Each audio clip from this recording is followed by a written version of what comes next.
আও মুস্তামিআ, কথা যদি শুনতে হয় আলেমের কথা শুনবো ইনশাআল্লাহ। জোরে বলেন, জোরে বলেন ইনশাআল্লাহ। কোন বক্তা কি বলে গেছে, কোন পীর সাহেব কি করে গেছে, কোন মুরব্বি কি বলেছে, কোন আমির সাহেব কি বলেছে, এসব কথা চার পয়সা দাম নাই। কথা যদি শুনতে হয় হাক্কানি আলেমের কথা শোনো। আলেমের কথা শুনলে জীবনটা পাল্টে যাবে। কোরআন নবী পাক সাল্লাল্লাহু আলাইহি ওয়াসাল্লাম শোনালো আলেমের কথা শোনো। আর 4 নম্বরাও মুহিব্বা লাহু, আলেমের মহব্বতটা দিলের মধ্যে লালন করো। নারাই তাকবীর।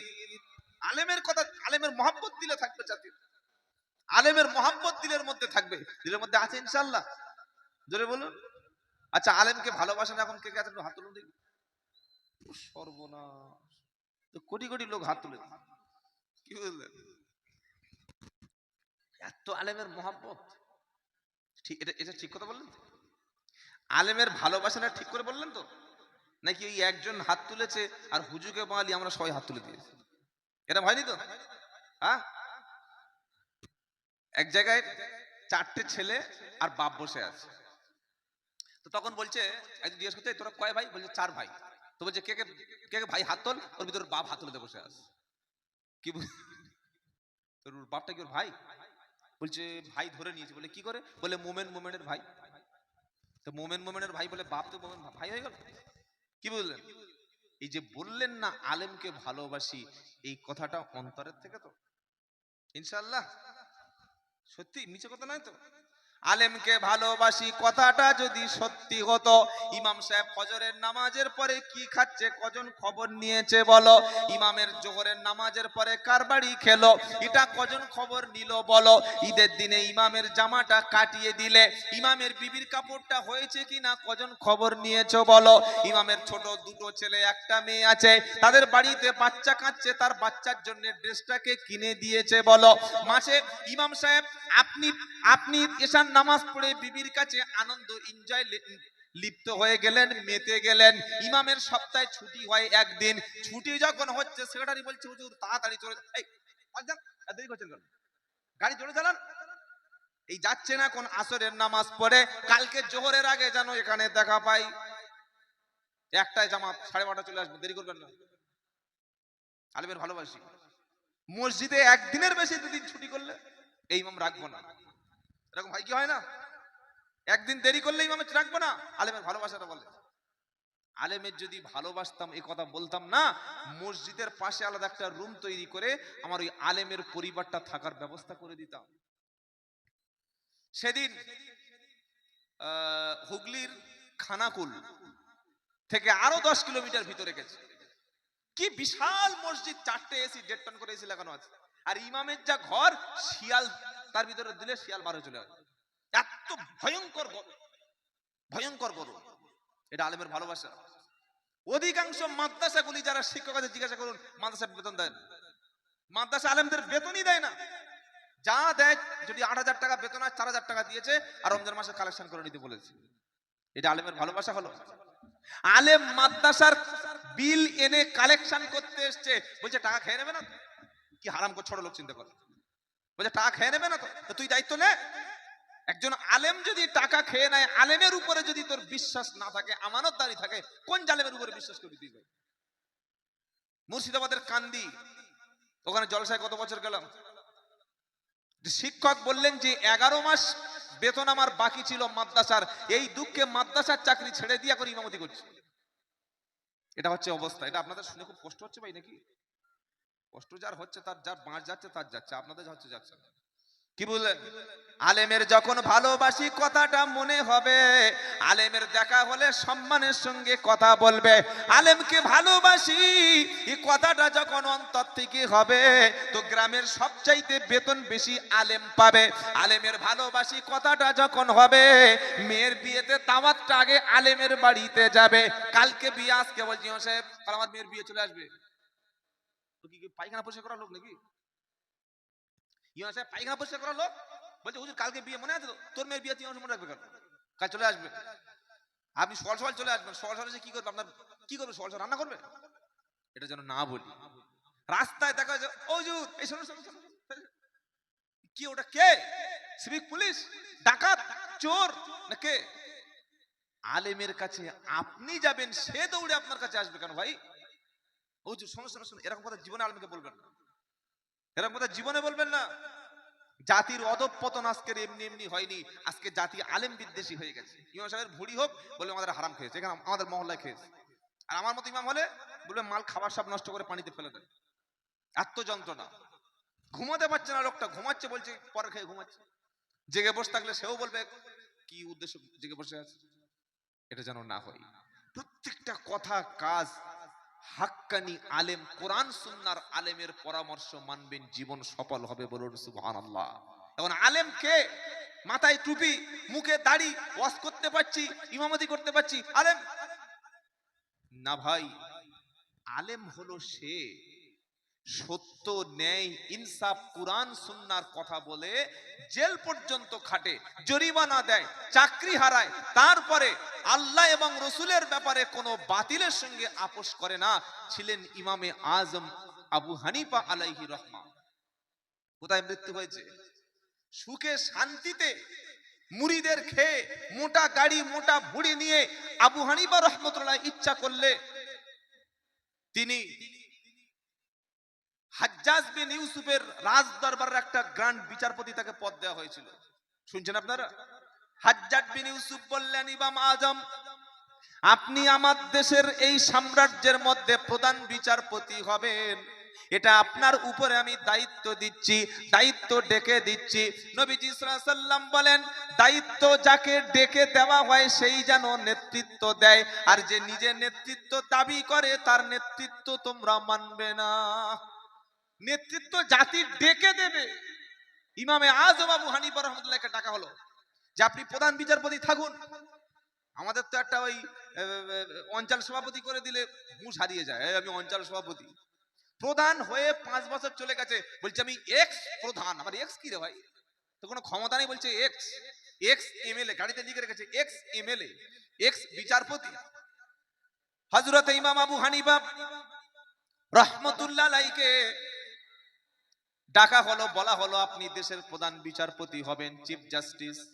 ইমাম আজম আবু হানিফা রাহমাতুল্লাহ আলাইহি বলল আমি সম্ভব নয়, আমি সঠিক বিচার করতে গিয়ে হয়তো কারোর উপরে জুলুম হতে পারে। কোন মানুষের উপরে যদি জুলুম হয়, কিয়ামতের দিন আল্লাহর আদালতে আমাকে শাস্তি দিতে দেবে, আমি এমন কাজ কখনো গ্রহণ করতে পারবো না। সুবহানাল্লাহ সুবহানাল্লাহ। কোন আলেম যখন রাজনৈতিক ব্যক্তির সঙ্গে ঘোরাঘুরি বেশি করবে, কোটি কোটি কোটি টাকার মালিক তার সঙ্গে ঘোরাঘুরি বেশি করবে, বুঝতে পারবেন তার ভিতরে উদ্দেশ্য খারাপ আছে। আলেম আলেমের জায়গা স্থির থাকবে, আলেম ইলমের খেদমত করবে, দ্বীনের খেদমত করবে, দাওয়াতের কাজ করবে, দাওয়াতের ময়দানে থাকবে। এটা হচ্ছে আলেম। আলেমের উদ্দেশ্য হচ্ছে দুনিয়ার মাল কামানো না, দুনিয়ার মাকসাদ হাসিল উদ্দেশ্য আলেমের থাকবে না। রবের খুশি করব, রবের মর্জি অনুযায়ী চলবো। আমার কাছে আল্লাহর পক্ষ থেকে যে আমানত, এই আমানত জাতির কাছে বুঝিয়ে দেব, এটা আলেমের ভূমিকা থাকবে। বলুন সুবহানাল্লাহ। জাতির আমানত কাদের কাছে? আলেমদের কাছে। বলেন কাদের কাছে? আলেমদের কাছে। জাতির আমানত দিয়েছে আল্লাহ আলেমদের কাছে। তো ভাই এই চারটির মধ্যে যেন আমাদের নাম থাকে, হয় আলেম, অথবা আলেমের ছাত্র, অথবা আলেমের কথা শোনা, অথবা আলেমের মোহাব্বত দিলের মধ্যে থাকে। চারটি হলে রেহাই, আর চারের বাইরে গেলে মার আর বাইরে পড়বে না। কথা মনে থাকবে ইনশাআল্লাহ। আল্লাহ আমাদের তৌফিক দিক, সকলে বলুন আমিন। শোনাচ্ছিলাম আল্লাহর সঙ্গে বান্দার সম্পর্ক কেমন হবে। বান্দা বুঝতে পেরেছে আমার আল্লাহ তিনি শুনতে পান, আস্তে বললে শুনতে পান, জোরে বললে শুনতে পান। সমুদ্রের গভীর তলদেশে মাছের পেটের মধ্যে পড়েছি, মাছ পেটের মধ্যে গিলে নিয়েছে, মাছ একটু পরে তার স্টোমাকের মধ্যে আমাকে হজম করে দেবে, আর বাঁচার কোনো রাস্তা নাই। এমন সিচুয়েশনে, এমন কঠিন পরিস্থিতিতে মালিকের কাছে গোলাম যদি হাত তোলে, মালিকের কাছে গোলাম যদি সাহায্য চায়, তো আমার আল্লাহ বলছে আমি মালিক আমার গোলামকে মাছের পেট থেকে সাহায্য করে তাকে মুক্তি দিতে পারি। সুবহানাল্লাহ পড়ে। ভাই দিয়েছে না দেয় নাই? কোন নবী? ইউনুস নবী। ওয়াদান্নুনি ইদ্দাহাবা মুগাদিমান ফাযান্না আল্লান নাকদিরা আলাইহি ফানাদা ফিদ দুলুমাতি আল্লাহ ইল্লা আনতা সুবহানাকা ইন্নী কুনতু মিনাজ জালিমিন। সূরা আম্বিয়া পড়ুন, সব পেয়ে যাবেন। আল্লাহ পাক শোনাচ্ছে, ফানাদা ফিদ্দুলুমাতি, যখন সে অন্ধকারের মধ্য থেকে আমাকে ডাকলো। অন্ধকার মানে এক হলো রাতের অন্ধকার, 2 নম্বর হলো সমুদ্রের জলের অন্ধকার, 3 নম্বর মাছের পেটের অন্ধকার। আমরা হলে তো হার্ট ফেল করতাম, আমরা হলে তো ওই জায়গায় আমাদের স্ট্রোক হয়ে যেত।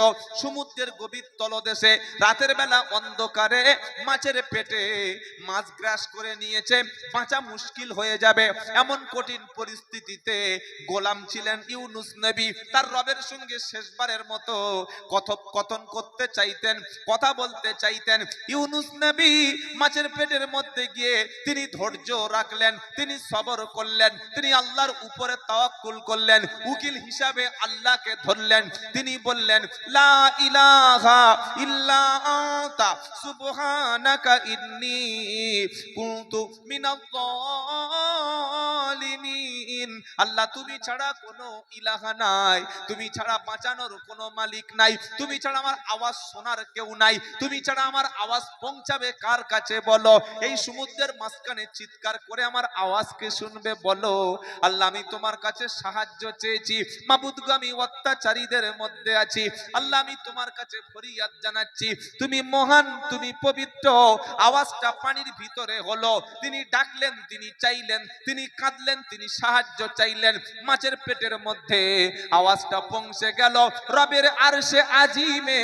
আর পৌঁছে যাওয়ার পরে সঙ্গে সঙ্গে আল্লাহ পাক সাড়া দিয়ে বললেন, ফাস্তাজাবনা লাহু ওয়া নাজ্জাইনাহু মিনাল গাম্মি ওয়া কাযালিকা নুজিল মুমিনিন। সুবহানাল্লাহ পড়েন। ফাস্তাজাবনা লাহু, আমি ডাকে সাড়া দিলাম। কি ভাই, ডাকে সাড়া দিয়েছেন না? দেন নাই? হ্যাঁ, ডাকার মতো ডাকুন, অন্তর থেকে ডাকুন। ডাকে সাড়া দিলাম, ওয়ানাজ্জাইনাহু মিনাল গাম্মি, এই দুশ্চিন্তা থেকে, এই কঠিন চিন্তা থেকে ইউনুসকে উদ্ধার করলাম। ওয়াকাযালিকা নুজিল মুমিনিন, আমি আল্লাহ মুমিনদেরকে এমন ভাবে বাঁচিয়ে থাকি। সুবহানাল্লাহ বলুন। আর আপনি একটা বিপদে পড়ে 5 কেজি চাল, 500 টাকা, দুটো বড় লাল মোরগ ছুটে চলে গেছে কবর কাছে। কেন ভাই? কোন দুঃখে কবরে গেছে? আপনার রব নেই? আপনার রবের কাছে বলুন, ওগো মাবুদ, তুমি আমাকে বাঁচাও, তুমি আমাকে রক্ষা করো। সমুদ্রের ভিতরে পানির তলদেশ থেকে ডাক দিলেন, আওয়াজ কোথায় পৌঁছে গেল? কোথায় পৌঁছে গেল? আর সে আজিমে পৌঁছে গেল। মাঝখানে কে ছিল? কোন ভাইয়া ছিল? কে হেল্প ছিল? কোথায় উকিল ধরলেন? কার কাছে কাঁদলেন? বলতে হবে। এগুলো কোরআনের শিক্ষা, এগুলো কোরআন এই শিক্ষা আমাদের দিচ্ছে, যেগুলো কোরআন থেকে তোমরা শিক্ষা গ্রহণ করো। শিক্ষা গ্রহণ করবো ইনশাআল্লাহ। তাহলে রব আমাদের সবচাইতে কাছে। ইয়াকা না'বুদু ওয়া ইয়াকা নাস্তাইন, শুধু তোমারই কাছে সাহায্য চাই, আর কারোর কাছে না। এই হাত আল্লাহর কাছে উঠবে, আর কারোর কাছে নয়। কপাল, কিছু মানুষ আছে মানুষের পায়ের উপরে পড়ে পায়ে চুমু খায়, পায়ে সেজদা করে। অসংখ্য জায়গায় দেখেছি নারীরা পীরের পায়ে সেজদা করছে। বললাম, ভাই শোনো, হাক্কানি পীরদের আমরা সম্মান করি, হাক্কানি ওলি যারা তাদেরকে আমরা মর্যাদা দিই, হাক্কানি ওলিদের দ্বারাই দিনের কাজ হয়েছে, হাক্কানি পীরদের সোহবতে থাকলে দুনিয়া আখেরাতে কল্যাণ আছে। কিন্তু যে পীরের কাছে নারী সেজদা করে, যে পীরের পায়ে নারীরা পা টেপে, যে পীরের পায়ের উপরে নারীরা গিয়ে মাথা ঠোকে, এটা পীর হলো কি করে? একে পীর কি দেখে বলছেন? কোন কোন জিনিস থেকে আপনি পীর ধরলেন? পীর কোনদিন নারীর সঙ্গে মিশবে? সেজদা দিচ্ছেন। এই কপালটা কার জন্য, কার সামনে নিচু করতে আল্লাহ বলেছেন আপনার জানা নাই? লা তাসজুদু লিশ-শামসি ওয়ালা লিল-কামার ওয়াসজুদু লিল্লাহিল্লাযী খালাকাহুন্না ইন কুনতুম ইয়াহু তা'বুদুন। আল্লাহ বলছে, শোনো, ওই সূর্যকে সেজদা করো না, চাঁদকে সেজদা করো না, সেজদা করো তাকে, চাঁদ এবং সূর্যের মালিক যিনি, সেজদা করো তাকে। সুবহানাল্লাহ বলুন। জীবনে কারোর সামনে মাথা নিচু করবেন না। মাথা নিচু করা জাতি মুসলমান নয়, মুশরিক হতে পারে, ইহুদি হতে পারে, খ্রিস্টান হতে পারে, নাসারা হতে পারে, বেঈমান হতে পারে, মাজার পূজারি হতে পারে, কবর পূজারি হতে পারে, পীর পূজারি হতে পারে। যারা প্রকৃত মুসলমান, যারা নবীর উম্মত, সত্যিকারের যারা আল্লাহ প্রেমিক লোক, সত্যিকারের যারা আলেম প্রেমিক লোক, সত্যিকারের যারা কোরআন সুন্নাহ প্রেমিক লোক, তারা আলেমদের সম্মান করে, পীরকে মর্যাদা দেয়, পীরের হাতে হাত দিয়ে মুসাফা করে, কিন্তু সেজদা দেয় না, মাথা নিচু করে না। মাথা শুধু আল্লাহর জন্য নিচু হবে। এই মাথাটা কে দিয়েছেন? কে দিয়েছেন? আল্লাহ। আল্লাহ ছাড়া কারো কাছে মাথা নিচু করা শিরক এবং হারাম। এমনও মাজার আছে আপনাদের কেশপুরে, সেখানে মেয়েরা সেজদা করছে, প্রকাশ্য সেজদা চলছে। আস্তাগফিরুল্লাহিল আযীম। কপাল নিচু করবেন না কারোর সামনে। এই কপাল আর নাক বড় মর্যাদার, বড় সম্মানের। এটা আল্লাহ ছাড়া কোনো মানুষের সামনে নিচু করা শিরক, হারাম, ঈমান চলে যাবে, সঙ্গে সঙ্গে বেঈমান হয়ে যাবে। আল্লাহ বরদাস্ত করবেন।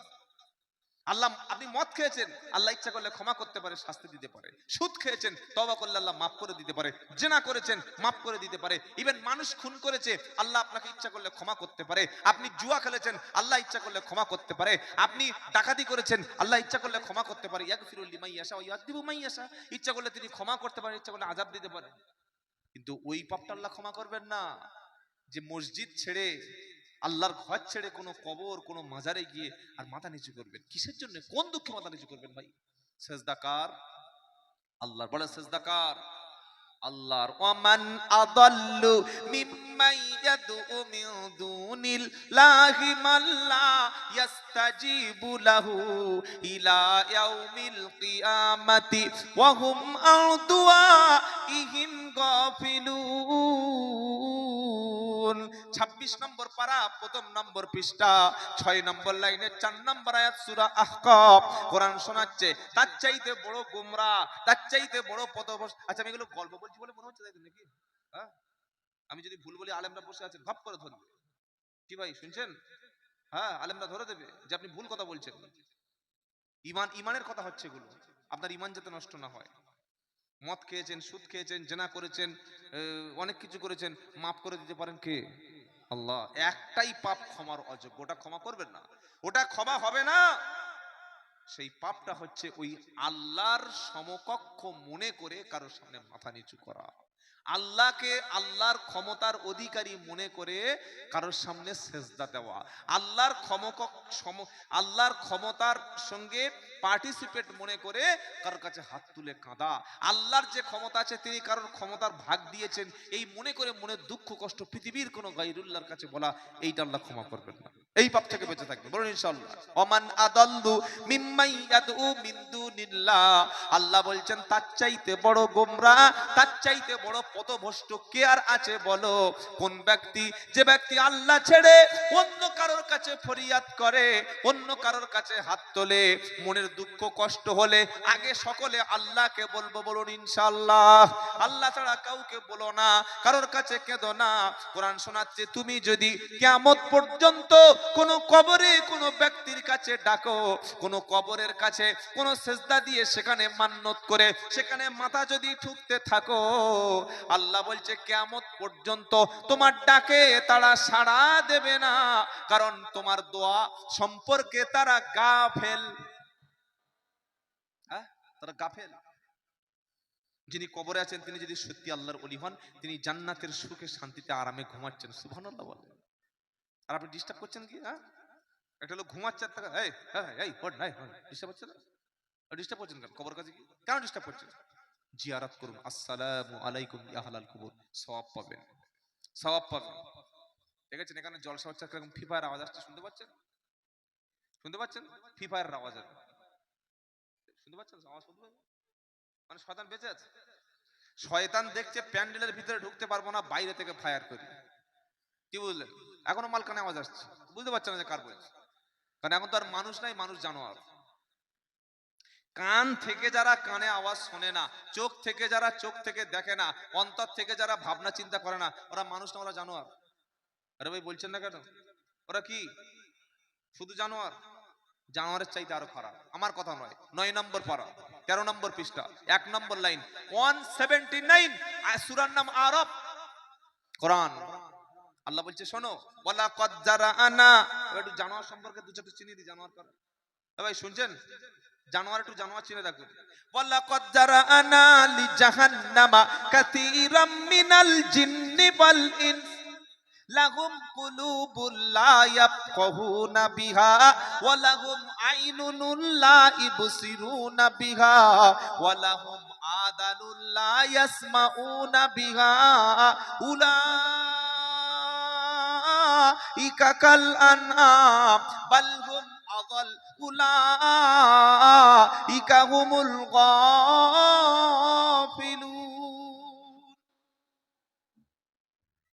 আল্লাহ এমনি এমনি জানোয়ার মানুষকে বলে নাই, আখলাক মানুষের চরিত্র দেখে বলেছে।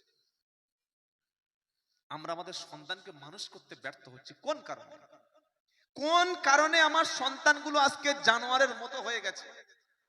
সমাজের দিকে তাকান, জানোয়ার চোখে দেখতে পাবেন, গরুও লজ্জা পাবে, ছাগলে লজ্জা পাবে, কুকুরেও লজ্জা পাবে। আর জানোয়ারের জন্যই, এই মানুষ রূপী জানোয়ারের জন্যই জাহান্নাম বানিয়েছে, মানুষের জন্য জাহান্নাম নয়। কি বলছেন? ওয়ালা কদ্দারানা লিজাহান্নামা কাসীরাম মিনাল জিন্নি ওয়াল ইনস, অবশ্যই অবশ্যই আমি আল্লাহ মানুষ এবং জিনদের মধ্য থেকে বিশাল একটা সংখ্যক, বিশাল একটা পপুলেশন, তাদের জন্যই জাহান্নাম বানিয়েছি। আচ্ছা, মানুষের দয়া বেশি না আল্লাহর দয়া বেশি বলুন? এরকম কোন মা আছে পৃথিবীতে, বাবা আছে যে সন্তানকে ধরে আর আগুনে ফেলে দেবে? আছে? কোনোদিন পাবেন না। মা যতই খারাপ হোক, চরিত্রহীন, লম্পট, পতিতা, দেহ ব্যবসায়ী, মা দেহ ব্যবসা করছে কিন্তু সন্তানকে ভালো স্কুলে পড়াচ্ছে। কি ভাই আছে না ভাই? যারা কমিটি আছে, যারা ফ্রি ফায়ার খেলছে, ওরা তো জানার পর্যায়ে পড়ে গেছে, একটু মানা করুন, ওরা আমার আওয়াজ বুঝতে পারছে না। কিছু বলবেন না, ভালোবাসে ওদের, একটু হয় বাড়ি চলে যেতে বলবেন, ওরা বুঝতে পারছে না। হ্যাঁ, তো আনামের পর্যায়ে পড়ে গেছে, আর কি বলবো বলুন? শুনুন, আমার দিকে লক্ষ্য রাখুন। মা যত চরিত্রহীন হোক না কেন, ভাই আমার দিকে লক্ষ্য রাখুন, মা যত চরিত্রহীনা হোক না কেন, মা দেহ ব্যবসায়ের খাতায় নাম লিখিয়েছে, মা পতিতালয়ের খাতায় নাম লিখিয়ে দিয়েছে, কিন্তু সন্তানদের ভবিষ্যৎ করে যাচ্ছে। ভাই শুনছেন? সন্তানদের লেখাপড়া শেখাচ্ছে, এরকম মা আছে। সন্তানদের লেখাপড়া শেখাচ্ছে, কিন্তু মা দেহ ব্যবসায়ী আছে না? পৃথিবীতে চরিত্রহীন লম্পট মা হলেও সন্তানকে আগুনে ছুঁড়ে ফেলার মতো এরকম খারাপ কাজ মা কোনোদিন করতে পারে না। এই মায়ের যে মোহাব্বত, ভালোবাসা, প্রেম, প্রীতি, এই মায়ের ভালোবাসা, মোহাব্বত, প্রেম, প্রীতির চাইতে রবের ভালোবাসা, রবের মোহাব্বত, রবের তার বান্দার প্রতি করুণা কত গুণ জানেন? সারা পৃথিবীতে যত প্রেম বলতে আছে, ভালোবাসা নামের যা কিছু আছে, মোহাব্বত নামের যা কিছু আছে, 100-র মধ্যে 1 ভাগ এগুলি আল্লাহ আদম আলাইহিস সালাম থেকে আজ পর্যন্ত, আজ থেকে কিয়ামত পর্যন্ত মানুষের মধ্যে, জিনদের মধ্যে, ইনসানের মধ্যে, হায়ানের মধ্যে, সবার মধ্যে আল্লাহ ডিস্ট্রিবিউট করে দিয়েছে। গোটা পৃথিবীর মানুষের মধ্যে স্ত্রীকে যত ভালোবাসেন, সন্তানকে যত ভালোবাসেন, মা তার সন্তানকে, সন্তান তার বাবাকে, ভালোবাসা, প্রেম, প্রীতি বলতে যা কিছু বোঝায়, 1 ভাগ ভালোবাসা আল্লাহ পৃথিবীর সব প্রাণীর মধ্যে ছড়িয়ে দিয়েছে। আর 99 ভাগ ভালোবাসা ওই রবের কাছে বান্দার জন্য মজুত আছে। এত ভালোবাসা যার, তিনি তার বান্দাকে আগুনে পোড়াবেন? তিনি তার বান্দাকে আগুনে পোড়াবেন? একবার একটা যুদ্ধবন্দী একজন মহিলা আসলেন মুহাম্মদ সাল্লাল্লাহু আলাইহি ওয়াসাল্লামের কাছে, যুদ্ধবন্দী ধরে আনা হলো। আর ওই মেয়েটা তার হারানো বাচ্চা খুঁজে পাচ্ছে না, খুব খুঁজছে যে আমার বাচ্চা কই, বাচ্চা কই, কোথায় বাচ্চা গেল। হঠাৎ করে এমন সময় দেখতে পেল বাচ্চাটা অন্য একজনের কোলে কাঁদছে, ছুটে গিয়ে বাচ্চাকে টেনে নিয়ে বলল, আমার বাচ্চা আমার কোলে দাও। আল্লাহর নবী সাল্লাল্লাহু আলাইহি ওয়াসাল্লাম বললেন, দেখেছো ও সাহাবারা, দেখেছো এই মহিলাটি তার বাচ্চাকে হারিয়ে কেমন পাগল হয়ে গেছিল। একে যদি বলা হয় বাচ্চাকে আগুনে ছুঁড়ে ফেলো, পারবে না, কোনোদিন ফেলতে পারবে না। মা তার বাচ্চাকে যতটা না ভালোবাসে, রব তার বান্দাকে তার 99 গুণ 100 গুণ বেশি ভালোবাসে। সুবহানাল্লাহ বলুন। সেই রব এমনি এমনি জাহান্নামে দেবে? সেই রব এমনি এমনি পড়াবে? কি ভাই শুনছেন? এমনি এমনি নয়। কখন পড়াবে জানেন? তার তিনটে কারণ বলে দিয়েছে। কখন? লাহুম কুলুবুল্লা ইয়াফকাহুনা বিহা ওয়া লাহুম আইনুনুল্লা ইবসিরুনা বিহা ওয়া লাহুম আদানুল্লা ইয়াসমাউনা বিহা। বিশাল বড় শরীর আছে, অন্তরে তার অন্তর আছে, মন আছে, মেধা আছে, প্রজ্ঞা আছে, চিন্তা আছে, হিকমত আছে, দিল আছে, কল্ব রয়েছে। সব থাকার পরে মালিকের চিন্তা যার মনে নাই, মালিকের ভাবনা যার মনের মধ্যে হলো না, মালিক সম্পর্কে যার মনে কোনো ফিকির নাই, মালিক সম্পর্কে যে গবেষণা করলো না, মালিকের চিন্তা যার মনের মধ্যে থাকলো না, অমন ব্যক্তিকে মালিক কখনো মানুষ বলে মানে না। চোখ দিয়েছি, আসমান দেখে, জমিন দেখে, চাঁদ দেখে, সূর্য দেখে, ভালো দেখে, খারাপ দেখে, আলো দেখে, অন্ধকার দেখে, পৃথিবীর সব খবর দেখে, ইন্টারনেট দেখে, গুগল দেখে, চ্যাট জিপিটি দেখে, ভালো মন্দ সব তথ্যগুলো ভেরিফিকেশন করে, পৃথিবীর প্রত্যেকটি হিসাব রাখে, কোন দেশে কি হচ্ছে সবকিছু খবর রাখে, সবকিছু চোখ দিয়ে দেখতে পায়। কিন্তু রবের সৃষ্টি চোখ দিয়ে দেখে রবকে স্বীকার করতে চায় না। দেখেও যারা দেখে না, কোরআন বলছে ওরা মানুষ না। যাদের কান আছে, কান থেকে কেউ ডাকলো সেদিকে ছুটে চলে গেল, কেউ ইশারা করলো ছুটে চলে গেল, কানের মধ্যে ছোট্ট একটা পাশ থেকে কেউ ডাকলো তার দিকে সাড়া দিল। রবের আওয়াজ, রবের আজানের শব্দ মাইক দিয়ে কানে 5 দোকানে 10 বার করে ডাকা হলো, হাইয়া আলা সালাহ। গোলাম যখন ওই রবের ডাক শুনে মসজিদে গেল না, আল্লাহ বলছে এমন গোলাম আর মানুষ না, ও তো জানোয়ার। উলাইকা কাল আনআম, ও হচ্ছে চতুষ্পদ, ও হলো জানোয়ার। চোখ থাকতে যে দেখলো না, কান থাকতে যে রবকে চিনলো না, অন্তর থেকে রবকে যে ভাবলো না, ও হলো জানোয়ার। জানোয়ার শুধু আল্লাহ বললেন না, আল্লাহ বললেন বালহুম আযাল, বরং জানোয়ারের চাইতে আরো নিকৃষ্ট। আপনি কুকুর পুষে দেখুন, যদি শরিয়াতে কুকুর পোষা ঠিক নয় কোনো কারণ ছাড়া, একটা কুকুরকে আপনি ভালো করে খাওয়াবেন, খাইয়ে এক মেরে পা ভেঙে দিয়েছে, হেউ হেউ করতে করতে অনেক দূর চলে গেছে, যেহেতু আপনি মালিক তাকে মেরেছেন, আবার কাছে গিয়ে ডাকুন, আয় বাবা আয়। ওই খোঁড়া পা দিয়ে আপনার কাছে এসে বলবে আই এম এক্সট্রিমলি সরি, দুঃখ প্রকাশ করবে, অত ভুল আপনি করেছেন। কুকুর তার মালিককে চেনে, মুসলমান মালিককে চিনতে পারে? মুসলমান তার মালিকের ভুলে গেছে অনেক আগে। আমি প্রথমেই বসে সেই কথা বলেছি, মুসলমান মালিককে ভুলে গেছে, মালিককে চিনতে পারছে না, রব চিনতে পারছে না, রবের থেকে সম্পর্ক দূরে। আল্লাহর ঘর মসজিদ, আসুন সম্পর্ক তৈরি করুন, রবের কাছে কথা বলুন। কেন আমরা আজকের আল্লাহর অবাধ্য হব?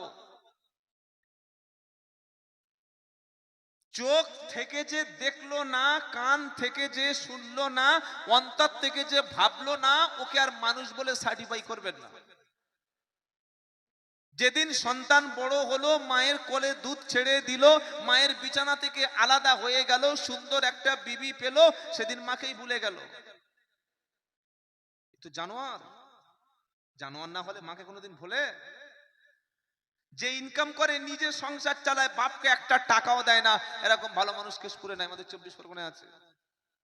কি ভাই, এই যে আলেম ওলামারা বসে আছে, জিজ্ঞাসা করুন, যে বেতন মসজিদ থেকে দেওয়া হয় তার ভিতর থেকে আলেম ওলামারা আগে মায়ের হাতে বাপের হাতে কিছু না কিছু তাদের সংসারে খরচ দেয়, চিকিৎসা দেয়, টাকা দেয়।